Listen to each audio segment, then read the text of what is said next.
Hello, hello, it's Dr. Carin here. I hope you're doing well today. We are back talking about the immune health. So we have been talking about the immune system over the course of this month, and we're going to be continuing that conversation today.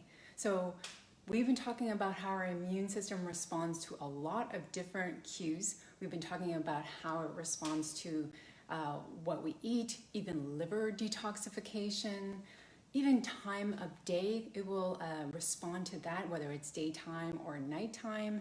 But today we're going to be focusing on how it responds to the state of our mind and even our emotions. So stress being the main focus today. Stress is something our immune system is incredibly sensitive to. So we've talked about this before. Just last week, in fact, I was talking about preventing cold sores and shingles, and stress is often a big component of triggering a flare-up of cold sores and shingles for a lot of people. But the problem with stress, and I think the thing that's a little bit tricky about stress, is that we don't always recognize if we're stressed or whether that stress is affecting us. And then, of course, how is it affecting us? That's why I wanted to talk about this topic today. Today, I wanted to share with you 3 signs that stress is impacting your immune health.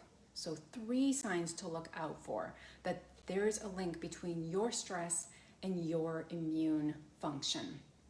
So if you're just joining me now, say hi, let me know who's there. I'd love to see who's joining me today.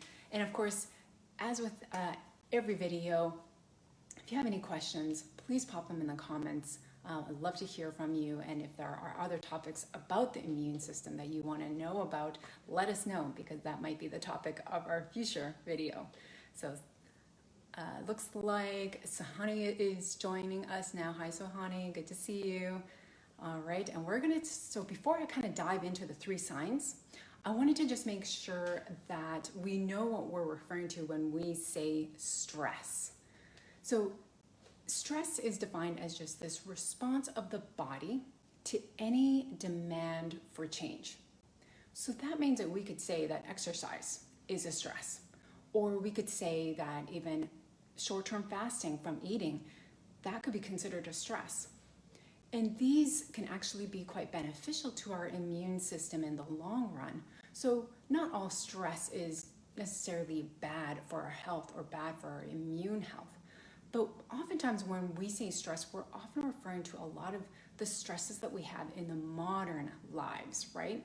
And those stresses are often chronic and constant, maybe lower grade than what we would feel if we were being chased by a mountain lion, but still there for a long time.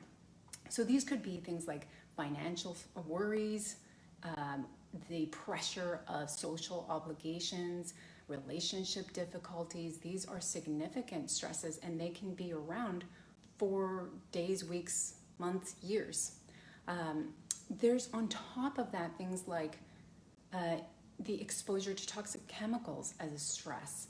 Even the exposure to nighttime artificial lighting can be stressful to our hormones, to our body. Also, prolonged sitting. Many of us are working at a desk a lot more than maybe the previous generation was. On top of that, processed foods could be considered a chronic stress because of the lack of the nutrients, but also some of the extra pesticides and chemicals that we can be exposed to on an ongoing basis. So many of these also contribute to that ongoing chronic stress. So the thing with and Donna is saying global pandemic, yeah, exactly. We have this ongoing huge stress that is that we're all going through right now. So like huge stresses. Yes, thank you, Donna for that reminder there too. So these are these chronic big stresses that are going on for a long time, and that's affecting us. And just like with the short-term stress of when you are chased by a mountain lion, the chronic stresses have the same effect in activating those fight or flight responses in our body. And those, of course, are meant to help us survive the moment. And it's doing that in part by suppressing some of what maybe in the moment we would call non-essential functions. And some parts of the immune function is considered that. So if you're running away from a lion, then building antibodies to a virus that you might see in the future is not going to be a big priority in that moment. So that kind of thing might be suppressed. Problem is, with enough stress, eventually that immune system can become compromised in the longer term. So one of the ways that stress impacts our bodies is what we've talked about before, which is that cortisol, right? And cortisol is completely healthy and normal. We usually see a rise in the morning around when we wake up. But these chronic stresses also can trigger that cortisol at any time of the day. And the benefit here is that cortisol helps so that you don't really feel as much of the pain or don't really see as much inflammation. It also gives us a little extra energy and makes us feel more alert, which again is fantastic when we are faced with a mountain lion in the wild, but less beneficial when we're dealing with relationship difficulties or what we should do with our finances in a global pandemic. So the constant high cortisol can, in the long run, suppress the immune function and end up compromising our immune function. So, is stress affecting your health? These are the 3 common signs to look out for to link whether stress is impacting your immune health. Okay, number 1, are you waking unrefreshed? So you may be sleeping through the night, or maybe you're waking up a lot at night. Maybe you're having difficulty falling asleep. Maybe you're sleeping through the night, but it's not feeling very deep. It's a bit restless. Maybe your mind is racing quite a bit. Do you wake up feeling unrefreshed, tired, sluggish, and it takes you a long time to get things going? Maybe you also have lower energy even throughout the day too. Many of the patients who experience this also have this tendency to catch colds very easily too. This problem is a lot like having jet lag all the time. Our hormones, including our immune system, fluctuates with the day and night rhythm. So if our lives are kind of misaligned from nature's day and night rhythm, then we can have issues coming up with our immune system and of course with our sleep. So this is where we're working at a night shift and things like that can be really, really hard on energy, sleep, and immune function. Now, of course, ideally, trying to keep that really nice day and night rhythm that's aligned with nature's day and night rhythm is ideal here to make sure that your hormones, for example, cortisol, is rising up at this right time in the morning when we want it, and it's low at night when we need less of it so we can sleep really well. One of the tips that I would give here is to make sure you have a gradual transition to sleep. When you think about that yin-yang symbol, do you know what I'm talking about? The one that's the black and white one, and that looks like it's kind of moving. If you notice that the yin and the yang parts, it's not just a circle that's cut in half. The symbols are these things that look like they have a tapering off effect. The movement from a yang time to a yin time is gradual. It's not sudden. So we try to make our daily lives, our daily activities to match that same sort of gradual transition from yang time to yin time. So this is like a really good bedtime routine can be helpful here. Now, one, I would make sure that you're just choosing a consistent sleep time and then trying to do the activities that just help to calm things down. So it could be listening to music, it could be dimming the lights, it could be just having a warm bath or having a little bit of quiet time, doing a little bit of reading, a little bit of stretching, and then heading off to bed. And this would be really helpful for just having a good quality sleep, but also builds in some of that anti-stress as well. So both of those things are going to help with strengthening that day and night rhythm. That's so important. Now, one of the things that I notice when there's issues with day and night rhythm that's going on for a long time, oftentimes that can manifest as this blood sugar issues at night. So especially if you're somebody who often wakes up in the middle of the night for no reason, but finds that they wake up and they're almost like waking up suddenly. Their eyes are wide open, but you can't figure out why. Sometimes there's issues with the blood sugar getting too low in the middle of the night, and that triggering cortisol and adrenaline to be secreted in that moment. So if that's something that's going on for you, you may want to just shift around your carbohydrate intake, maybe at dinner time. So looking at adding in some healthy, high fiber carbohydrates like root vegetables, like sweet potatoes, at night with your dinner.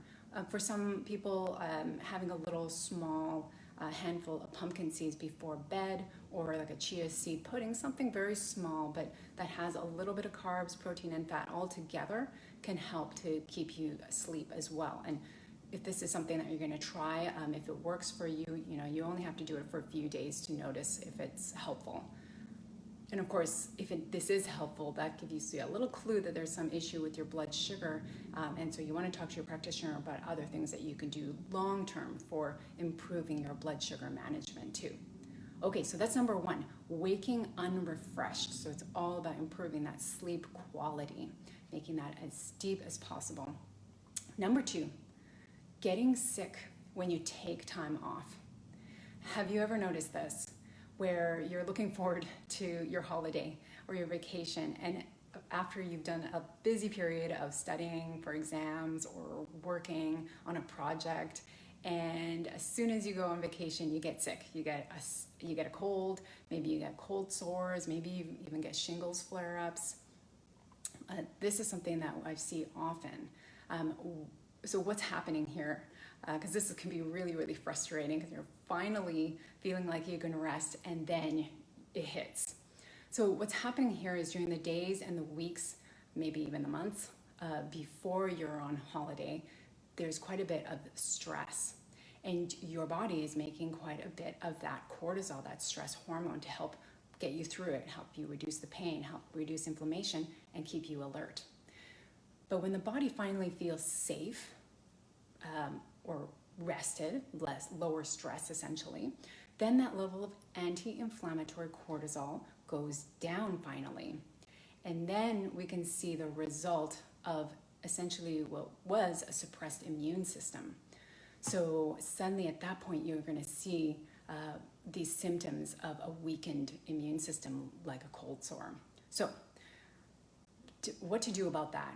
Make sure that when you're going through that stressful time, as much as possible, maintain your sleep routine. And I know that this can be difficult, but this is maybe the most important thing to maintain while you're going through a stressful time, especially if it's no more than a day.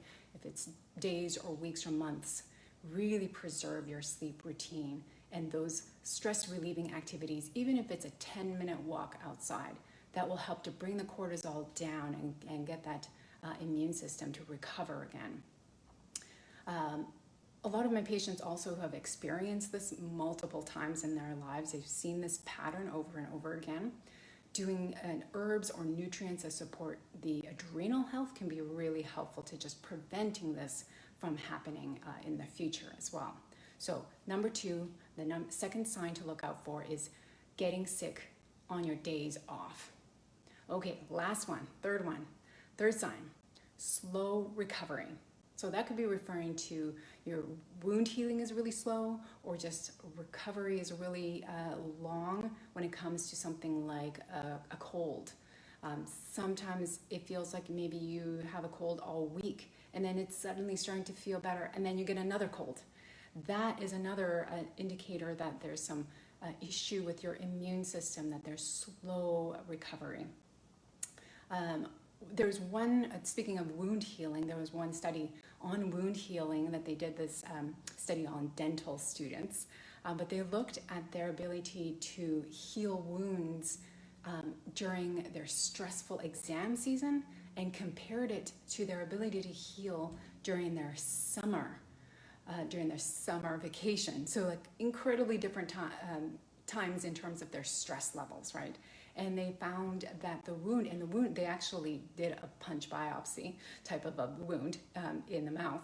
And they found that the wounds took 3 days longer, which was about 40% longer to heal during the stressful time compared to when they were rested. So that's a huge difference. Almost 40% difference is a huge amount of difference in terms of the ability and the speed to recover.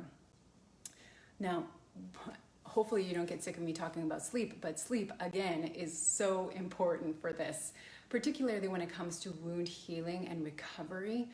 Growth hormone peaks at night when you're asleep. So really good tissue repair relies on good sleep at night. Now, another thing that I would watch out for is protein deficiency. This sometimes can go a little bit under the radar as well. Protein is needed for multiple different immune cells, for your immune system to make antibodies against different threats.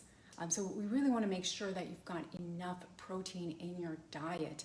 Generally speaking, about a palm-sized amount, so that's this palm size, this thickness, this volume, something like that, in each meal about 3 times a day, if you're kind of looking for some guideline on that. But of course, there's little changes, little adjustments that we make depending on how much exercise you're doing, etc. So talk to your practitioner about what types of proteins or exactly how much, but making sure that you're having proteins at each meal to make sure that you're getting enough protein to support your immune function. So Honey had a question about walk before bedtime. I think that's a fantastic idea. We generally, because it's bedtime and it's nighttime and it's yin time, we don't want to do anything that's too aggressive, but generally walks, a short walk at night that's relaxing, as long as you find it relaxing, I think that's a fantastic idea. It can be so nice to go outside, especially on a clear day, now that the smoke is cleared, and watch the moon. That's kind of the classic yin activity in Chinese medicine. But that can be a really nice bedtime sort of routine as well, as long as you find it's relaxing and it's gentle and it's not aggressive walking. Yeah, I think that's a great idea. Thanks for that question. Okay, back to the slow wound healing. So making sure your sleep is awesome. Protein, making sure you have enough protein. And then last little thing that I would mention, oftentimes people who get these recurrent infections, so recurrent colds, cold sores that keep coming up over and over again, seem to catch every bug that goes around. Oftentimes these people have other infections, and those could be, a yeast overgrowth. It could be athlete's foot that seems to kind of stick around as well. Essentially, other things that your immune system is trying to fight as well. And of course, if there's only so much that your immune system can do, if there are multiple different infections that it's trying to manage, it can be really difficult to be able to manage all of those different things. So if you suspect that maybe there's some other infection that's going on for you, chronic low-grade infection, that might be something to just speak to your practitioner about and see if that's something that it would be helpful to address, so that the rest of your immune system can be on high alert when it comes to viral colds and things like that. Okay, so the 3 signs that I mentioned today was waking unrefreshed, getting sick when you take time off, and then slow recovery from illness and wounds. Any questions about any of those? I hope they make sense to you. Those are the 3 things that I would look out for, even if you don't feel stressed. These are some of the clues that your body is feeling it. So improving the sleep quality, strengthening your day and night rhythm, so important. I'm going to actually include a link to the summary notes for more ideas on that part. regularly engaging in stress relieving activities like Sohani mentioned with the walking on a regular basis, eating of course nutrient rich foods, and then of course talking to your practitioner if you feel like maybe there are other chronic infections that might be suppressing or keeping your immune system busy and not being able to fight other infections as efficiently. I hope that helps you make a little connections between the stress and your immune system. If you found this information helpful, please feel free to share this video. And of course, as always, let me know what kind of immune system issues or health issues you're struggling with, and maybe we'll talk about that in the future. All right, thanks so much for joining me today, and I look forward to seeing you next time. All right, take care. Bye.